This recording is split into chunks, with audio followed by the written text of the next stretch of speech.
하나님께서 가장 싫어하시는 모습이 무엇이냐 하는 것은 나 외에 다른 신을 두지 말라, 우상을 섬기는 것입니다. 그러므로 십계명에 있어서도 제일 첫 번째로 주시는 계명이 바로 우상을 섬기지 마라.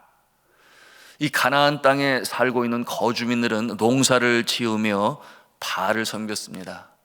바알의 배우자 신이 있으니 아스다롯 또는 아세라라고 그렇게 불렀습니다. 여러분, 이 바알은 풍요의 신이요, 이 아세라는 다산의 신이니 농사를 지을 때 가장 중요한 것이 햇볕이고 비 아니겠습니까? 물론 토양이 기본인 것이고요. 그래서 비를 내려주시는 신이라 그들은 그렇게 여겨 숭배하고 숭앙하며 제사를 드리고 섬겼던 가나안의 신 바알과 아세라였어요. 여러분, 믿음이 연약할 때에 그런 모습을 보입니다. 예수를 믿는다고 교회를 다니면서도 점집에 들러요. 그런 모습들이 있어요. 그런가 하면은 비싸게 산 부적을 남편 모르게 이 양복 안감에다가 몰래 넣어가지고 꼬매놔요. 왜 그렇게 하겠어요? 바람 피우지 말라고. 예수를 믿는 사람들 가운데서도 믿음이 연약한 자들 중에 그와 같은 모습이 있으니 이와 같은 모습을 뭐라고 말을 하는가 하면 혼합주의다 그래요. 싱크리티즘이라고 하는 신학적 용어를 사용하는데, 하나님을 믿으면서도 동시에 여러 신들을 곁가지로 함께 믿는 그와 같은 모습이에요. 근데 하나님은 이런 모습을 제일 싫어하신다. 오늘도 말씀을 통해서 분명히 가르쳐 말씀하는 것입니다. 제가 일전에도 나누었어요. 네팔에서 사역 감당할 때에 리빙스톤 학교에 가까이 있는 이 카센터의 사장님이 제가 복음으로 증거하게 되니 어느 날 저를 불러서 자기 사무실 안에 벽에 있는 그림들을 보여주는데 신두교 신들이 순서대로 다 있어요. 창조의 신 브라마, 보존의 신 비슈누, 파괴의 신 쉬바, 쭉 신들이 있는데 보니까 세상에 맨 나중에 예수님의 그림을 어디서 구했는지, 예수님의 얼굴이 있는 그림을 그 옆에다 이렇게 딱 붙여놨어요. 그러면서 자기가 이제 예수님을 마음에 신으로 모시게 되었으니 요즘 따라 수입이 너무 좋아졌다고 그렇게 기뻐하면서 자랑 비슷하게 저하게 하는 것이죠. 제가 저기 놀라지 않을 수가 없었습니다. 하나님은 그런 모습 기뻐하지 않는다고. 오로지 하나님만 믿고 따르는 것을 좋아하시지 곁가지로 누군가를 함께 믿는 것을 원치 아니한다. 그렇게 제가 조언을 했습니다. 그런데 나중에 또 저를 부르게 가보니까 정말 그 앞에 있는 신들은 다 없애버리고 예수님만 딱 이렇게 두었어요. 너무 감사했죠. 그런데 그 모습을 보면서 제가 신학생 하나를 보냈어요. 그래서 그 사무실이 성경 공부 장소가 되고, 놀랍지요? 그처럼 변화되어져 나가는 모습을 볼 때 너무 감사했습니다. 오늘 성경 말씀 16장 21절과 22절에 뭐라고 말씀을 합니까?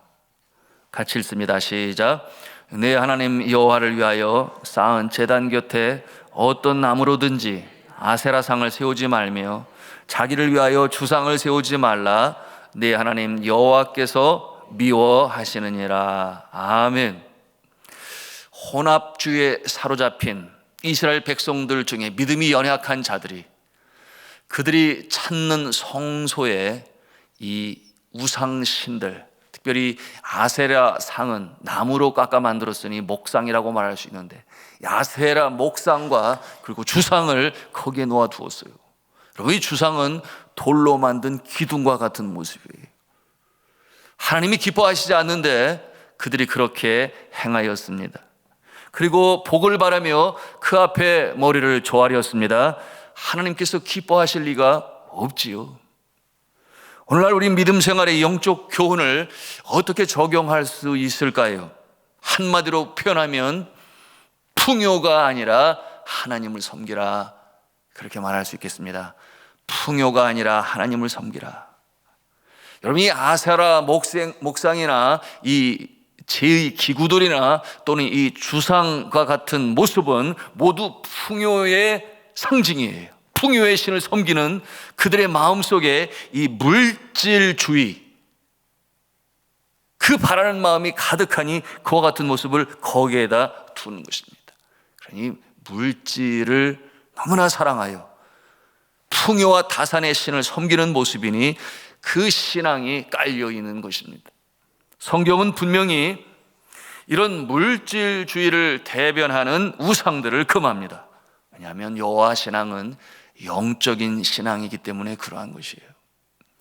그런데 오늘날 예수를 믿으면서도 이 사랑, 희생, 봉사, 주님의 마음을 기쁘시게 해야지 하는 이와 같은 마음에서 떨어져서 그저 그 마음에 물질의 복만을 추구한다면 이것을 기복사상 또는 기복주의라고 하는데요, 그 모습은 이 시대의 이 아세라상과 주상을 섬기는 모습과 다를 바가 없다라고 해도 과언이 아닌 것이에요. 성경이 말씀하고 있는 것처럼 그런즉 너희는 먼저 그의 나라와 그의 의를 구하라. 그러면 이 모든 것을 너에게 더하시리라. 마태복음 6장 33절에 분명히 말씀하시지요. 하나님을 중심으로 주님이 기뻐하시는 뜻을 행하는 자에게 더하여 주시겠다. 무엇을? 삶에 필요한, 생계에 필요한 모든 것들을 더하여 주시리라. 이 마태복음 6장 33절 이전에 말씀하고 있으니 먹을 것, 입을 것, 마실 것, 이와 같은 것들은 이방인들이 구하는 것이니 너희도 그와 같은 것들을 구하겠느냐? 먼저 그의 나라와 그의 의를 구하라.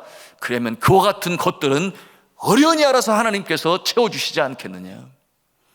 이와 같은 내용으로 주시니 오늘 이 말씀과 연관하여 우리가 적용할 수 있는 부분이 되는 것입니다.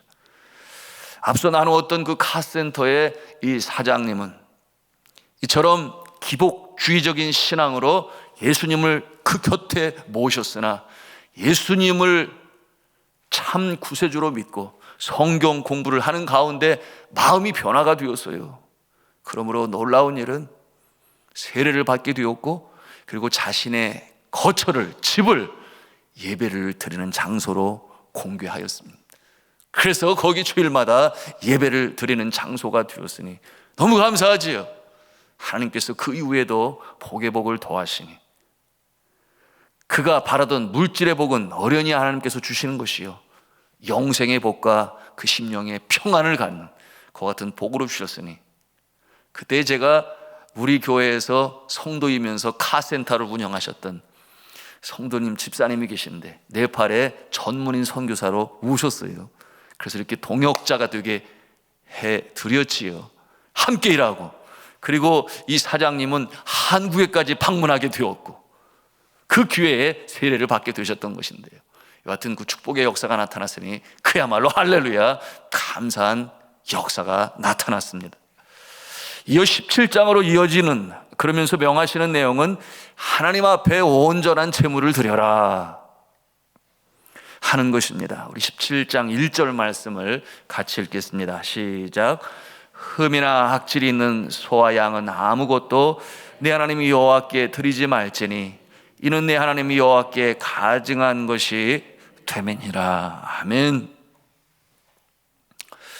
하나님 앞에 드리는 예물, 그렇죠? 구약 시대는 제물이 되었으나 오늘날 시대는 제물은 없다 그랬어요.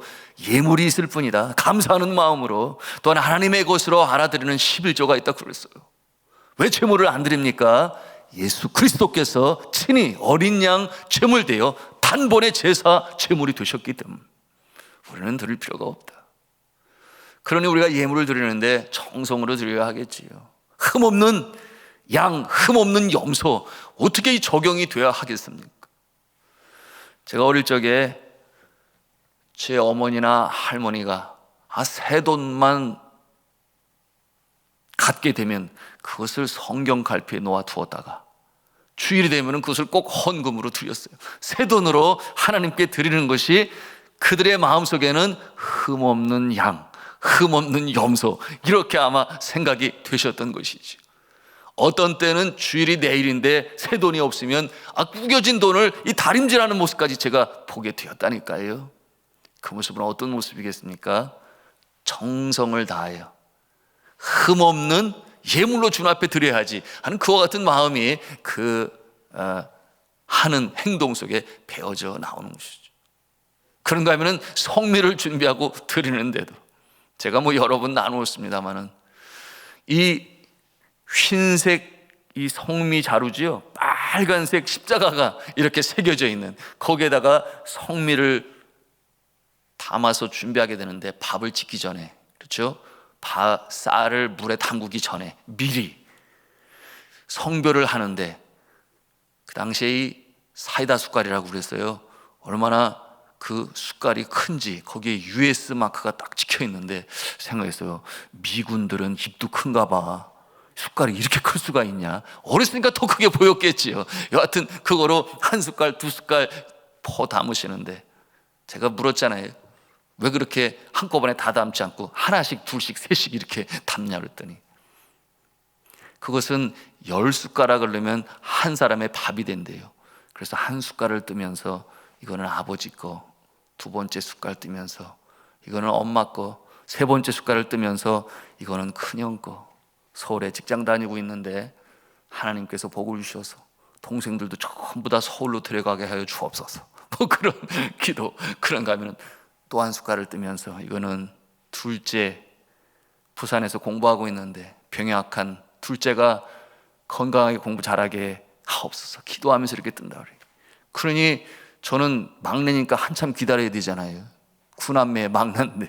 그런데 뜨시면서 총명한 막내는 엄마 말도 잘 듣고 하나님 말도 잘 듣게 해주세요. 그런 기도를 하면서 이렇게 뜨시는, 여러분, 이와 같은 모습은 어떤 모습이겠습니까? 주님 앞에 드리는 예물을 가급적 흠없는 모습으로 정성을 다하여 정결한 그 모습으로 드리는 것이니, 여러분, 우리가 예물을 드릴 때 예물만 드립니까? 마음도 드리죠. 마음을 함께 담아서 주님 앞에 드리는 것이니 우리가 어떻게 적용할 수 있겠습니까?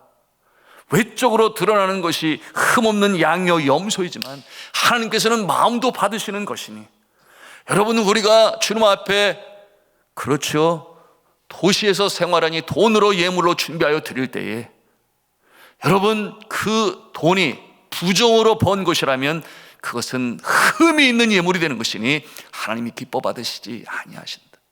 정당하게 땀을 흘려 수고하여 번 돈으로 드리는 것이 흠없는 그 모습이요. 더불어 동시에 우리의 마음도 마찬가지예요. 우리의 마음도 주님 앞에 정결한 모습으로 드려야 하는 것이니 물질과 마음을 하나님은 함께 받으신다.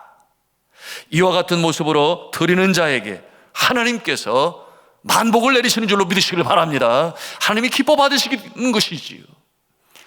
그런가 하면 오늘 말씀의 세 번째로 이어지는 주제가 있습니다. 정한 재판을 하라, 그렇게 명하세요. 정한 재판을 하라. 우리 5절 6절 말씀을 같이 읽겠습니다. 시작. 너는 그 악을 행한 남자나 여자를 네 속문으로 끌어내고 그 남자나 여자를 돌로 쳐 죽이되 죽일 자를 두 사람이나 세 사람의 증언으로 죽일 것이요 한 사람의 증언으로는 죽이지 말 것이며. 아멘. 하나님의 언약을 어기고 다른 신을 섬긴 자들이 발각이 되어 하나님께서 명하신 대로 그 벌은 너무나 엄중합니다. 그러므로 돌로 쳐서 죽이라, 그렇게 말씀하시는데, 여러분, 그와 같은 상황은 어떠한 의미를 가지고 있는가? 철저하게 수사하고 검증하고 판정을 하여 그 다음에 재판을 내려라. 뭐라고 그랬어요? 한 사람의 증인으로서 재판하지 말 것이요, 적어도 두 사람, 보통 세 사람의 확실하게 눈으로 보고 검증이 되고 증거 같은 그 모습을 보고 철저히 검증하여 재판을 내려라. 그 같은 내용인 것입니다. 여러분, 어떤 교훈이겠습니까? 오늘날 이 시대의 이 모습은 또 어떻게 우리가 적용을 하겠습니까? 여러분, 우리가 사람을 판단하고 또한 검증을 철저히 하고 나서야 비로소 우리가 재판을 하는 그런 모습이 오늘날 이 시대의 법정의 모습이에요. 오판을 하지 않으려고, 아주 철저하게 그 법적 장치를 마련하여 집행하고 있습니다. 그런데 우리의 일상생활은 어떠합니까? 우리 자신의 모습을 돌이켜볼 수 있어야 돼요. 어떤 일, 어떤 사람에 대한 정보나 소문을 들을 때에 너무나 쉽게 단정하는 경향이 있어요. 자세히 살펴보지 않고 양쪽의 이야기도 들어보지 아니하고 또 그 모습을 실제로 알고 있는 몇 사람의 말도 들어보지 않고 판단을 하게 되니 오해를 하고 오판을 하고, 여러분, 그와 같은 모습은 무엇이 문제가 되겠습니까? 애매히 사람을 정죄하기에 이르는 것이죠. 잘못하는 것이죠. 그러면 그 당사자는 상처를 받게 됩니다. 미움이 생기고 서름이 생겨요. 마음을 빼앗기게 되니 누가 제일 좋아하겠습니까? 사탄이 제일 좋아하죠. 마음을 빼앗기게 되니 사탄이 제일 좋아하죠. 그래서 사탄은 그 상처난 마음을 아예 굳혀버립니다. 아예 굳혀버려요. 헤어나오지 못하도록. 여러분, 이 사랑의 공동체인 교회 안에서 믿음이 연약한 자는 그와 같은 상황에서 믿음에서 아주 멀리 떨어집니다. 그것이 문제죠. 우리 모두가 다 주의해야 할 그런 부분입니다. 저나 여러분이나 거꾸로 이런 오해를 받게 되는 상황 가운데서는 어떻게 해야 하겠습니까? 먼저는 나 자신을 돌아볼 수 있어야 되겠죠. 내가 왜 그런 오해를 살 수 있게 무엇을 잘못했는가? 돌이켜볼 수 있어야 합니다. 내가 오해받을 만한 행동을 했는가? 왜 상대는 그렇게 생각하였는가? 사실은 그게 아닌데, 혹여나 조금이라도 그런 부분이 있다면 언행 심사에 좀 더 신중해야 하겠지요. 진중히 행해야 하겠습니다. 그런데 뒤돌아보아도 거리낌이 없으면 어떻게 해야 되겠습니까? 그럴 때는 하나님 앞에 나아가 주님 앞에 맡기고 기도해야 하겠습니다. 가장 중요한 것은 무엇이겠어요? 하나님께서 아시는 것이기 때문에, 하나님께서 아시면 되는 것이기 때문에. 여러분, 이와 같은 일에 본을 보이신 분이 계시니 바로 예수 그리스도 아니셨겠습니까? 애매히 고난을 당하셨죠. 무슨 죄가 있으셨나요? 사랑으로 행하시고 주의 영광을 위하여 어려운 자들을 도우시고 먹이시고 그런가 하면 고치시고 위로하시고, 그러나 정작 사람들은 그를 모함하고 고자질로 고발하여 십자가에 달려 피를 다 쏟으시게 되시는데, 그럼에도 불구하고 용서하시고 그들을 위하여 기도하신 예수 그리스도의 그 모습, 우리는 예수를 따르는 자들로서 바로 그와 같은 모습을 견지하고 그 모습으로 우리가 어려운 때를 이겨나가야 하겠습니다. 그 누군가가 나를 오해할 때 말이에요. 여러분, 이처럼 부활의 영광을 이루신 예수 그리스도, 그 모든 과정을 이기시고 부활의 영광을 이루신 예수 그리스도, 여러분, 그 전에 어떤 모습이 있었음을 우리는 기억할 수 있어야 하니, 겟세마네 동산에서 땀방울이 핏방울이 되도록 주여 가능하다면 이 잔이 지나가게 하여 주옵소서, 그러나 하나님의 뜻이라면 제가 받겠나이다. 어려운 가운데서도 기도하심으로 마침내 승리하신 예수 그리스도, 예수 그리스도께서 그렇게 하셨다면 하물며 우리들이 이해하겠습니까? 이와 같은 상황이 있다면 우리가 기도해야 하겠지요. 기도의 과정을 통해서 우리의 내공이 쌓여져 갑니다. 우리의 영성이 깊어져 갑니다. 그야말로 하나님의 사람이 되고 예수님을 닮은 영성의 소유자가 되는 것입니다. 이 시간 우리가 함께 기도하기를 원합니다. 우리가 그러하기를 원합니다. 올바른 신앙인의 길을 걷게 하여 주옵소서. 사람을 함부로 판단하지 말게 하여 주옵시고, 또한 그와 같은 어려움 속에 있는 자들이 있다면 위하여 기도하게 하여 주옵시고, 내가 어려운 처지에 있게 된다면 주님 걸어가신 길을 묵상하고 따름으로 기도함으로 더 깊은 신앙인, 예수님을 닮아가는 성품과 영성을 갖게 하여 주옵소서. 이 시간 우리가 함께 기도하며 나가겠습니다.